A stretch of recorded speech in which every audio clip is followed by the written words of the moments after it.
Assalamualaikum warahmatullahi wabarakatuh. Waalaikumsalam warahmatullahi wabarakatuh. Kepada pemirsa setia Tripod Talk About Ramadan in Podcast, kita bertemu lagi.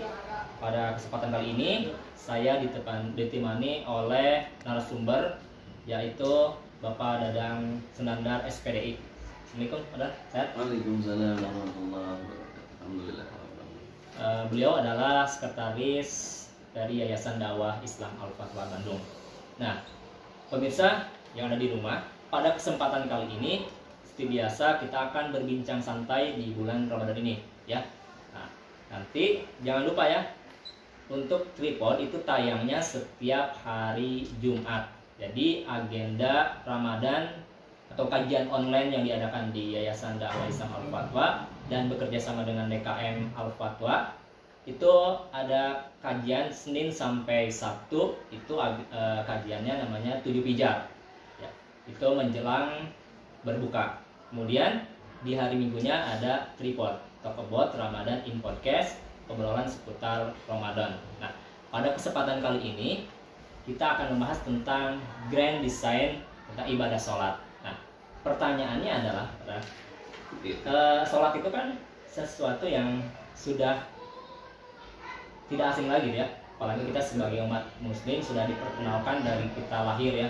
Kita waktu berapa bulan juga atau kita baru bisa jalan juga sudah dikenalkan oleh orang tua kita, kadang dibawa berjamaah dan sebagainya. Jadi itu sudah bukan suatu alasan lagi yang untuk tidak kita mengerjakan sholat, karena emang dari lahir juga kita sudah mengenal dengan sholat. Nah, kemudian dari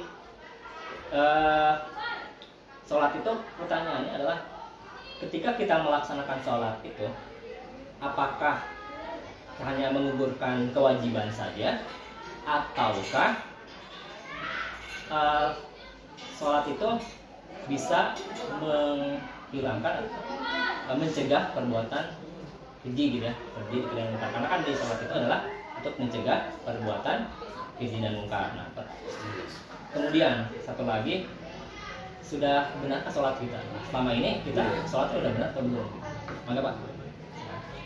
Ya, jazakumullah Pak Bambang atas kesempatan waktu, juga kesempatan untuk ikut mengisi kegiatan report ini ya. Edisi kedua kalau nggak salah Edisi kedua, ya. Sejak tahun sebelumnya terkait kegiatan report ini. Berawal dari pandemi ya, karena sekarang banyak kajian-kajian online. Iya, sebuah kesempatan yang mahal ketika kita bisa memberikan sumbangsih gitu, dalam wadah-wadah yang saat ini memang populer atau viral gitu. Artinya memanfaatkan ruang-ruang yang ya kadang harus dibuka sendiri oleh kita, harus diciptakan sendiri oleh kita untuk menjadi sarana tersebarnya baik itu ilmu pengetahuan secara luas atau ilmu tertentu, baik seperti tadi bahasan mengenai salat, mengenai saum, mengenai zakat dan apapun yang ya memudahkan ya, dalam arti diakses oleh siapapun, kapanpun, bahkan dimanapun itu bisa mereka akses dengan semudah, tinggal mengklik ya, betul. kan begitu. Terkhusus untuk kegiatan di kita ini ya terkait report di Ramadan ini, kalau dilihat-lihat di situsnya memang sudah banyak respon yang positif juga. Alhamdulillah. Dan itu kami sebagai di lembaga pengurus yayasan juga mengucapkan terima kasih jazakumullah atas kerja keras panitia. Bismillah, terkait bahasan mengenai sholat ini, dalam judul Green Design Sholat ini, ya sebagai sudut pandang anak yang terbatas. Hal pertama, kita memang populer dengan bahasa tak kenal maka tak sayang.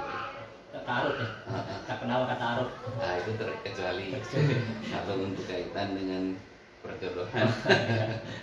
Tapi kalau terkait dengan sholat, tak kenal memang tak sayang. Khusus untuk sholat misalnya, kita akan sayang kepada sholat bagaimana kalau kita tidak mengenal, memahami sampai merasa diri menjadi bagian yang tak terlepas dari sholat itu.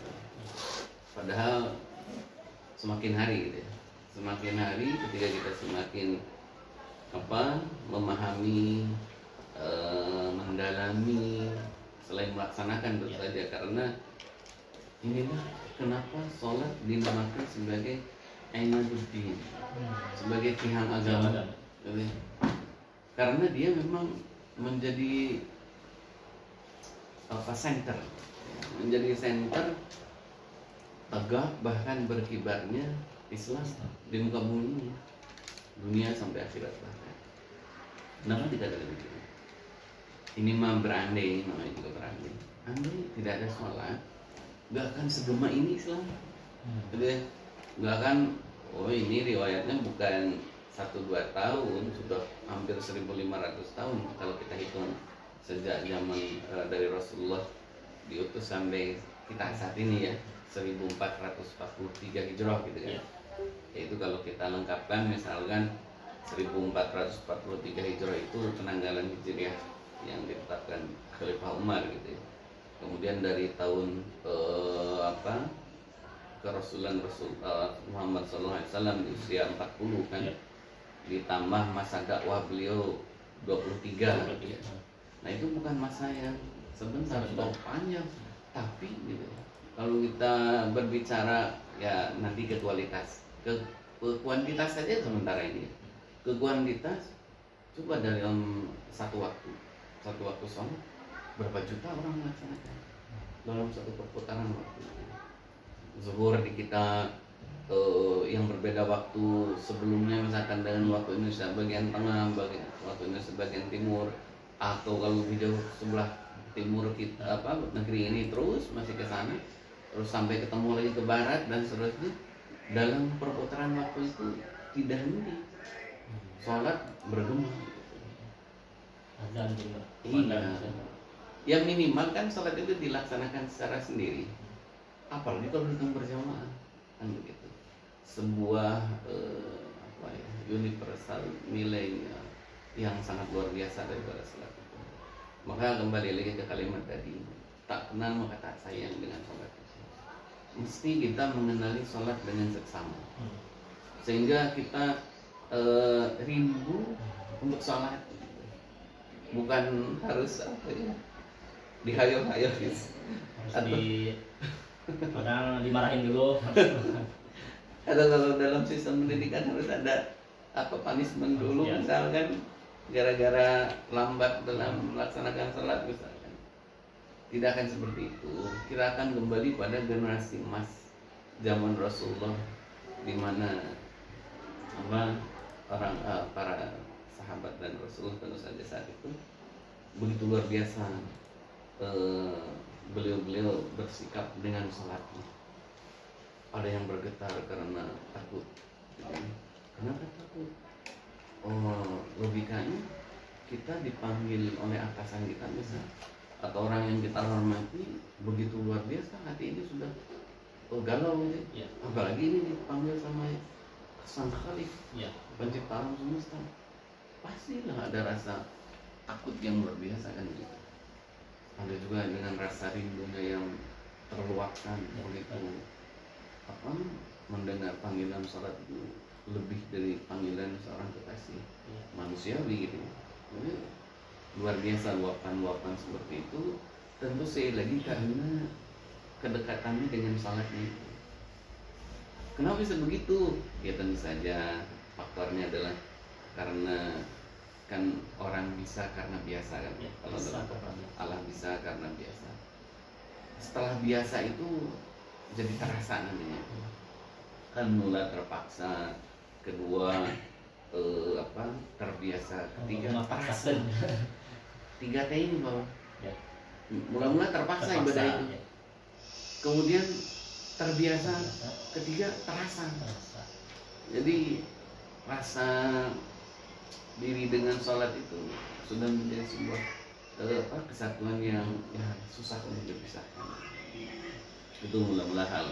yang mesti kita angkat tentang salat itu.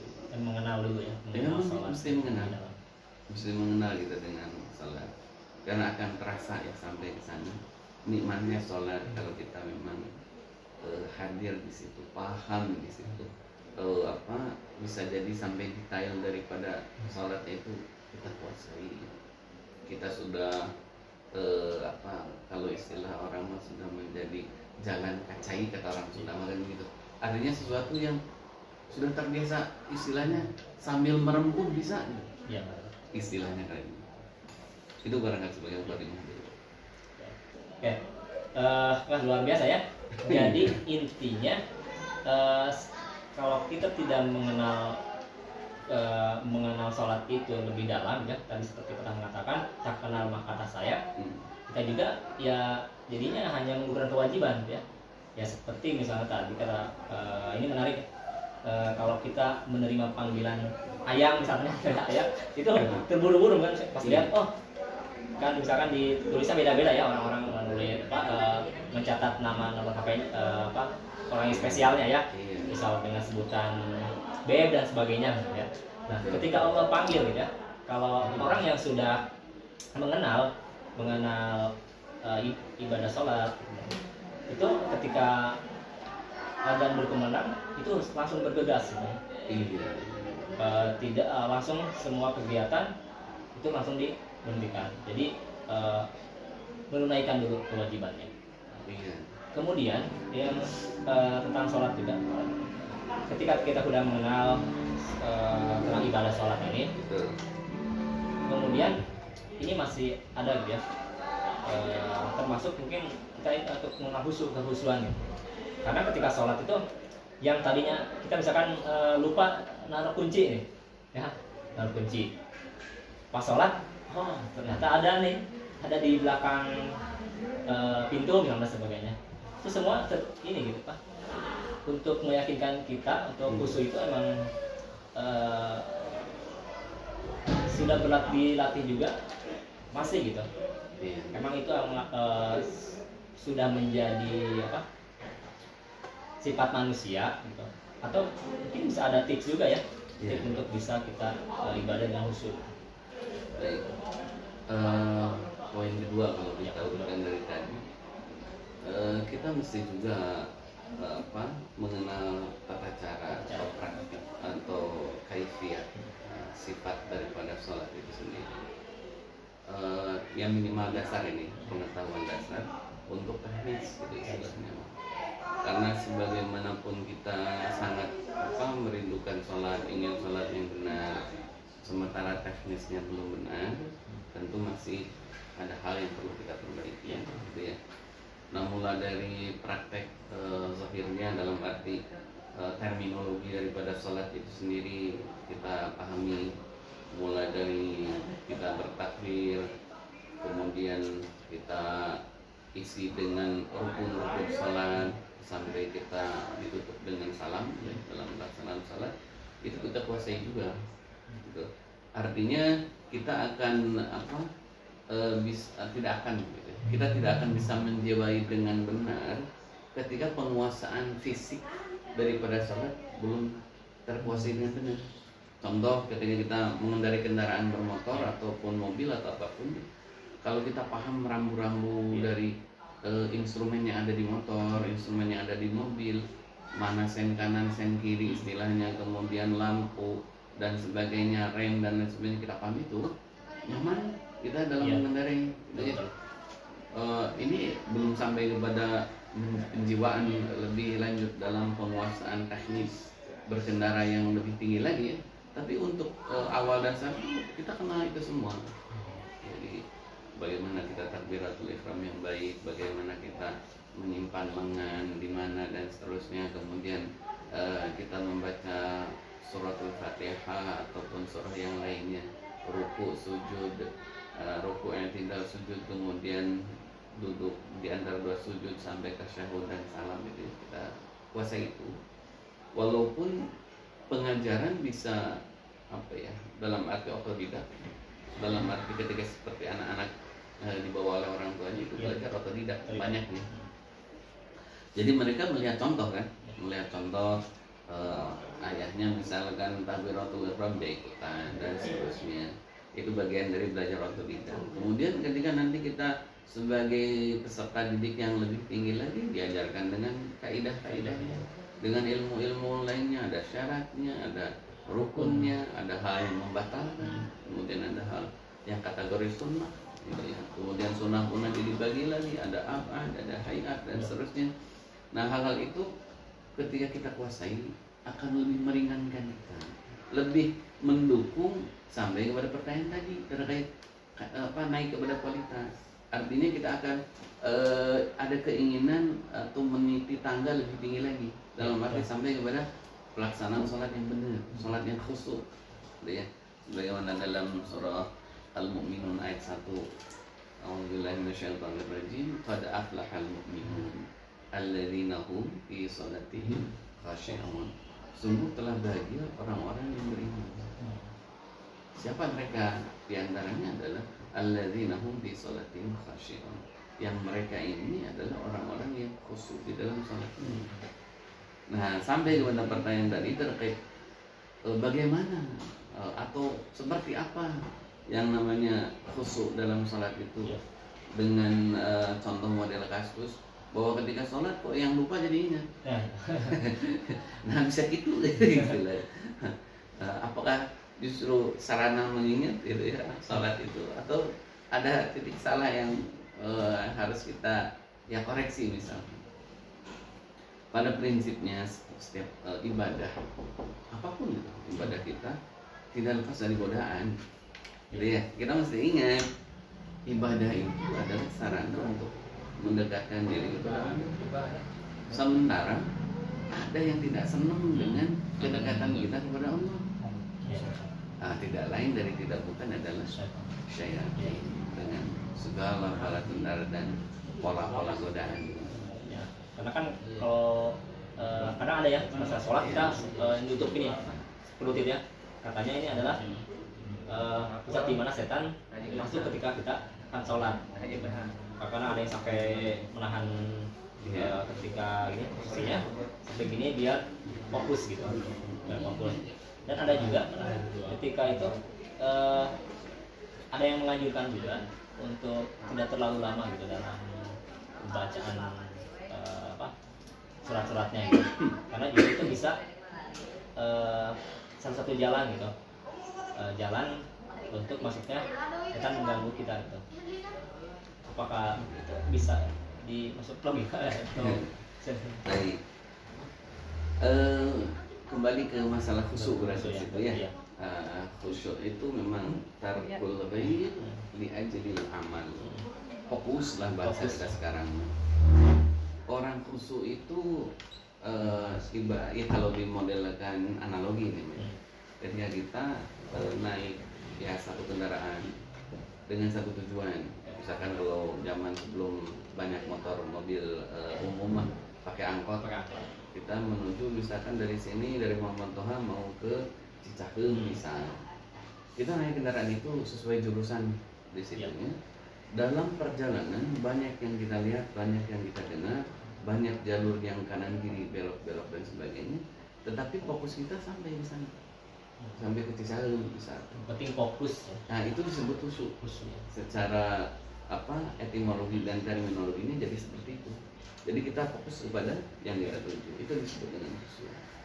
Adapun pada praktiknya ketika dalam pelaksanaan sholat itu yang lupa menjadi ingat, yang tadinya tidak hafal menjadi hafal, yang tadinya kita bahkan tidak pernah terbersit gitu istilahnya, kok terlintas gitu ya. Ya kembali lagi bahwa namanya juga ibadah. Ibadah dengan segala bentuknya sebagai sarana kita mendekatkan diri kepada Allah, tidak lepas dari yuwaswisu fi sudurin nas. Dia yang selalu meniupkan was-wasnya di dalam hati manusia. Ya syaitan itu sebelum sholat kita digoda, ketika sholat kita digoda, bahkan setelah sholat pun digoda kita. Jangan tinggal diam dalam arti begitu. Tapi konsentrasi kita mesti kita alihkan sebetulnya, tidak mesti fokus kepada perbuatan daripada setan. Ya. Kenapa mesti mikirin perbuatan setan menggoda kita? Gak usah lah, itu capek kita. Iya. Maka itu akan kita tepis dengan sendirinya ketika kita bisa konsentrasi kepada apa yang tadi kita bahas dari awal. Kita kenali sholat dari segala praktik zahirnya, kemudian kita pahami sholat dari secara mungkin makna daripada apa yang kita baca, makna yang apa kita gerakkan, bahkan kalau lah lebih gitu kita bisa paham akan hikmah daripada sholat. Nah, kalau kita sudah bisa membangun itu, kita bisa mempraktekkan itu, dorongan kepada khusyuk akan terbuka, persentase lebih besar lagi. Kita bisa khusyuk dan kita bisa meningkatkan kualitas daripada sholat kita itu sendiri. Ya, jadi menuju itu memang ada rangkaiannya, Iya. Dari mulai jika sholat kita pengen bagus ya, berarti hudu kita juga harus benar gitu, dari mulai hudunya sampai kita pelaksanaan sholatnya seperti apa kita memimpikan seorang anak yang soleh. Berarti kita sebelumnya mencari juga baik-baik gitu ya. Sampai ketika sampai ijabah kabul itu gitu. Jadi prosesnya tidak pas pingin punya anak soleh itu pas nikah aja, tapi ada proses sebelumnya gitu ya. Iya. Ibaratnya.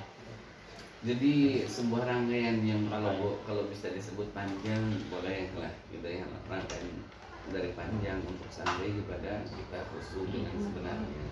Bahkan ikhtiar ulama sekarang gitu ya, ada pelatihan sholat khusyuk gitu ya. Kalau dari zaman Rasulullah kayaknya riwayat tidak kita temukan untuk ada pelatihan misalnya kan gitu. Kalau mau kita katakan seperti itu, tentu saja bukan berarti itu sebuah hal yang sia-sia atau tidak. Kalau suatu hal yang baik kemudian ada sebuah upaya gitu ya untuk lebih mantap pada kebaikan tersebut, itu sebagai sebuah wasilah juga. Nah, dari mula wudhu bahkan sebelum wudhu, artinya istinja gitu ya. Kan sedikitnya manusia normal itu kan ada membuang kotoran daripada badannya itu minimal satu kali apa 2 kali dan sebagainya bisa jadi. Nah itu kan dibersihkannya mesti dengan istinja gitu, yang membersihkan daripada najis dan hadas gitu ya. Setelah itu kita berwudu atau mandi kalau yang punya hadas besar. Nah setelah itu dalam wudu memang sangat menentukan. Dan itu rangkaian tadi, rangkaian tidak terpisah sebagaimana rangkaian lokomotif dengan gerbong yang tidak bisa terpisahkan kecuali ada sesuatu yang rusak. Ya, betul. Nah itu saling berkaitan sampai kepada pelaksanaan sholatnya, gitu ya. Tak terlepas wudunya benar, kemudian tadi istinja benar, wudunya benar, sholatnya benar, insya Allah kesananya benar. Berarti emang luar biasa ya Allah mendesain tata cara sholat, kemudian ketika kita dalam keadaan sakit tidak bisa berdiri pun masih bisa ya, maksudnya bisa berbaring, duduk dan sebagainya. Itu dan segi kesehatan juga sama ya. Kalau kita benar-benar mempraktekkan sholat dengan benar, itu banyak sekali keutamaan-keutamaan dari dalam sholat untuk kesehatan. Jadi kalau jadi ini memang benar sudah Allah desain sholat itu dengan sebaik-sebaiknya gitu. Ya, inilah kalau boleh disebut istimewanya gitu ya. Bahkan dia dikenal dengan istilah afdhalul ibadah badani. Jadi sebagai ibadah yang paling utama yang terkategorikan fisik, gitu kan? Kan ibadah fisik itu banyak, banyak ibadah fisik. Dan sholatlah sebagai ibadah yang paling afdal. Ya lengkap sekali. Urusan lisannya, ucapan, urusan perbuatannya, urusan hatinya, seluruh dari unsur manusia itu terlibat di dalam sholat. Ya. Maka sholat itu sesuatu ibadah yang tak tergantikan. Manusia atau kita sedang sakit sekalipun ada sholatnya. Gitu ya. Bahkan ketika suasana khauf, syaddatul khauf, artinya suasana perang, suasana yang menakutkan, masih gitu ya. Masih dianjurkan, bahkan diupayakan kita bisa sholat. Gitu sampai dengan tata cara yang secara khusus gitu ya. Nah, itu adalah saking utamanya daripada sholat. Ya. Oke, sekarang kita masuk ke segmen pertanyaan. Ini sudah masuk di email kita. Sudah saya print banyak dari beberapa pertanyaan dari netizen yang budiman. Alhamdulillah dari pemirsa Tripod ini ada yang masuk. Nah, pertanyaan ini mungkin ada yang beberapa yang kepikir dan sebagainya ya. Pertanyaan ini yang pertama, apakah wajib qadha bagi yang junub atau hadas besar? Tapi lupa kalau tidak junub itu ya sholat aja. Tapi dia sebelum di atas mempunyai hadas besar. Dia Pertanyaannya lupa. Ya lupa. Tapi sholat. Lupa kalau dia punya hadas besar. Terus? Ya itu pertanyaannya.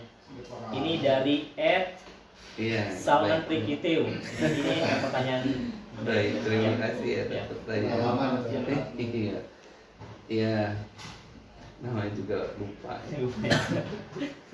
Sampai dalam saum pun orang lupa itu tidak terkategorikan sebagai pembatal daripada saum.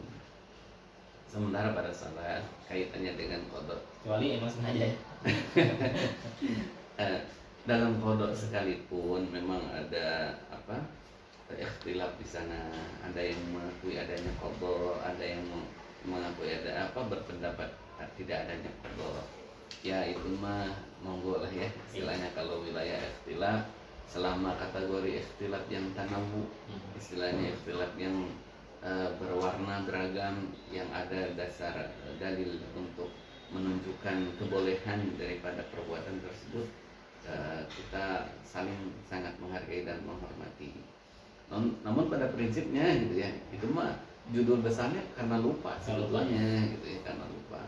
Dan di situ sebetulnya secara praktik sholatnya mah sudah terlaksana gitu ya. Sudah terlaksana, dia udah sholat gitu ya. Bahkan bisa jadi kalau di suku-suku tidak jadi imam ya. Kalau jadi imam repot. Tapi kalau makmum itu sudah ditanggung oleh imamnya kalau secara ini. Nah, misalkan dia sholat sendiri misalkan, setelah sholat dia baru sadar. Nah itu sebetulnya bagian yang rufi al-qalam, artinya yang ma'fu anhu, yang termaafkan. Namun itu ya di situ ada itmam, ada kesempurnaan yang bisa diambil. Ada hal yang lebih baik gitu, maaf, yang lebih baik dia lakukan. Artinya dia kembali kepada mandi besar yang sempurnakan. Artinya itu sudah harus bersih, karena syarat daripada sahnya sholat itu harus bersih dari hadas besar dan hadas kecil diantaranya. Nah setelah itu bisa dia memilih untuk melaksanakan sholat kembali. Itu ya. Itu tentu akan tercatat dengan sendirinya. Ya, banyak sekali sebenarnya yang masuk. Kemudian ada juga ini mengenai sholat taubat. Ini masuk juga ya. Kapan sholat taubat bisa dilakukan? Satu dua itu berarti poin yang selaras itu ya, sejalan. Sholat dengan taubat itu dua hal yang tidak boleh ditunggu-tunggu, tidak boleh dinanti-nanti. Ajilu bis-sholati qabla al-fawti wa ajilu bit-taubati qabla al-maut. Bersegeralah laksanakan sholat sebelum habis waktu, dan bersegeralah tobat sebelum didatangi oleh maut. Itu dua hal yang sejalan itu. Gitu ya. Dalam arti hal yang bisa sekaligus dilaksanakan sebenarnya. Karena pada prinsipnya orang yang sudah melaksanakan sholatnya, dia itu sudah bertobat sebenarnya. Karena ada hadis yang sahih. Jadi as-shalawatul khamsu wa jum'atu ila jum'ati wa ramadhan ila ramadhan mukaffiratun ma bainahunna idza tunibatil kaba'ir. Jadi dari sholat 5 waktu, kemudian dari Jumat ke Jumat lagi, dari Ramadan ke Ramadan lagi, di antara jedanya itu ada pengampunan. Ya, ada pengampunan selagi orang tersebut menjauhi daripada perbuatan dosa besar. Artinya ketika kita diam nih menunggu waktu sholat, kita itu ada dalam ampunan sebenarnya. Maka kalau mau dikasih judul, itu kan judulnya tentang sholat tobat.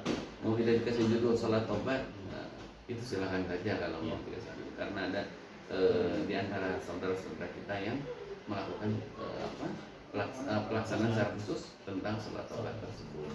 Kapan dilaksanakan? Sebenarnya kalau mau kembali lagi kepada prinsip dasar, ketika kita bersalah segera memohon ampun kapanpun dan dimanapun. Sebenarnya segera bertobat kepada Allah. Namun kalaulah misalkan orang ada yang masih ikhtiar atau memilih secara waktu, yang malamnya itu yang terbaik. Sepertiga malam. Kalau secara posisi waktu keumuman, secara posisi waktu keumuman, malamnya salat malamnya itu yang terbaik. Karena di tiga malam itu kita langsung berniat kepada Allah. Iya. Bahkan sampai ada yang saya pernah dengar ya, kalau kita pengen jodoh gitu ya, terus jodoh kita itu ternyata ada yang deketin juga, katanya tikung di sepertiga malam. Ya. Sama segitu. Nah ya. Kayak gitu. Iya, itu bagian dari apa ya? Itu kan orang cerdas. Ya, satu orang cerdas dia orang paham juga dia tahu kapan harus nikung di dalam arti peluang dari lakuannya ini lalainya di mana gitu ya. Kadang kan kalau orang pas dibelokkan itu agak mengundur gas. Nah dia yang tahu kapan harus nyali itu dia lebih kencengnya tuh gasnya. Jadi ketikung tuh di pas sepertiga malam. Yang penting jangan dalam keadaan orang itu sedang dihitbah ya. Kalau sudah Jadi kalau masih janur kuning belum ini ya masih bersama. Yang larangannya itu di atas bahkan orang saudara yang. Nah ini terakhir dari netizen yang Budiman. Satu lagi ini dari Agus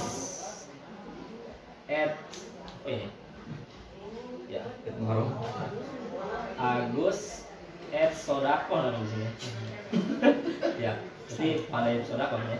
Ini pertanyaannya adalah Bapak maaf, bagaimana hukumnya apabila sholat dengan bersandar tembok? Kalau di belakang itu yang mau dihukum temboknya orangnya luar biasa ya. Itulah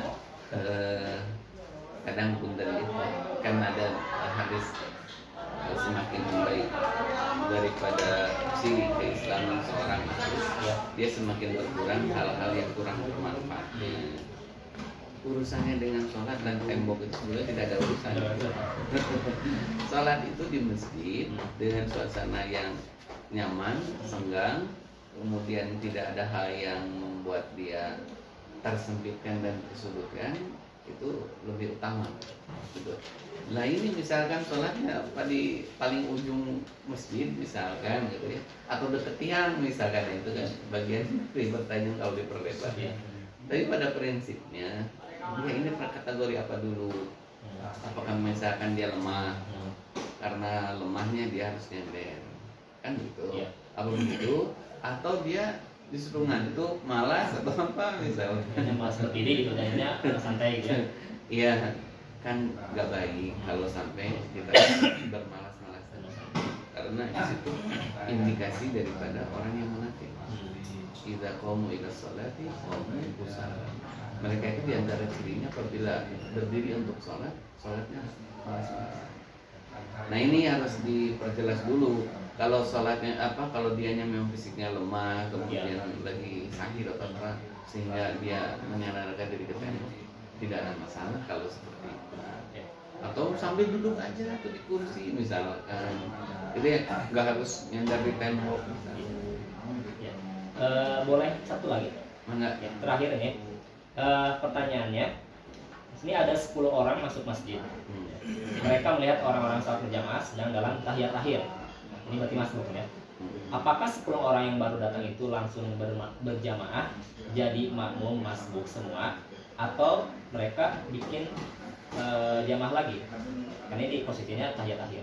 Ya, itu juga pertanyaan lagi. Dalam arti kalau dia mengetahui tasyahud awalnya, tasyahud akhirnya di awal, artinya ketika imam yang sedang berjamaah dengan makmum itu pas Allahu Akbar ke tasyahud misalkan ya, mungkin lebih baik dia ikut berjamaah sekaligus, karena tidak tepat dan bahkan ada keterangan yang mengingatkan kita untuk tidak mendirikan jamaah baru gitu dalam ketika pelaksanaan sedang berjamaah. Iya.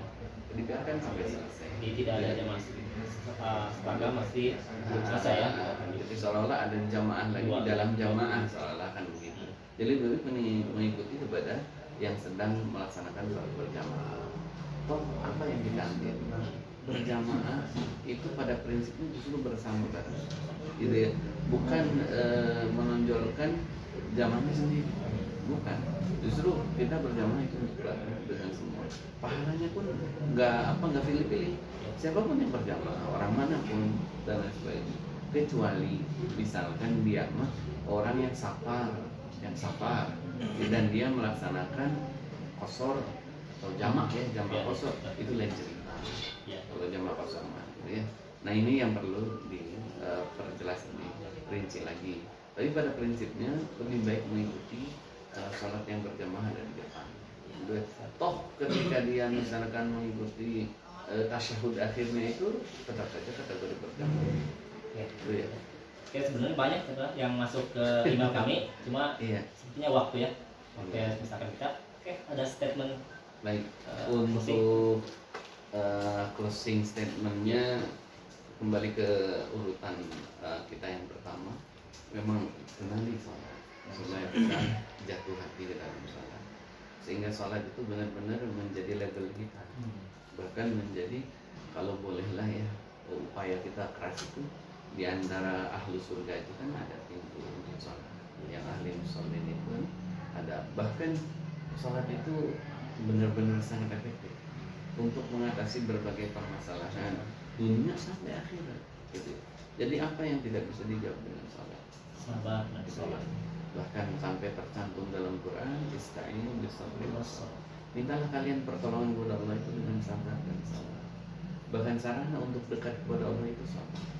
Nah kalau kita sudah dekat dengan Allah, Allah itu Rabbus samawati wal ardh, yang mengatur, yang mengurus daripada bumi dan langit serta segala isinya.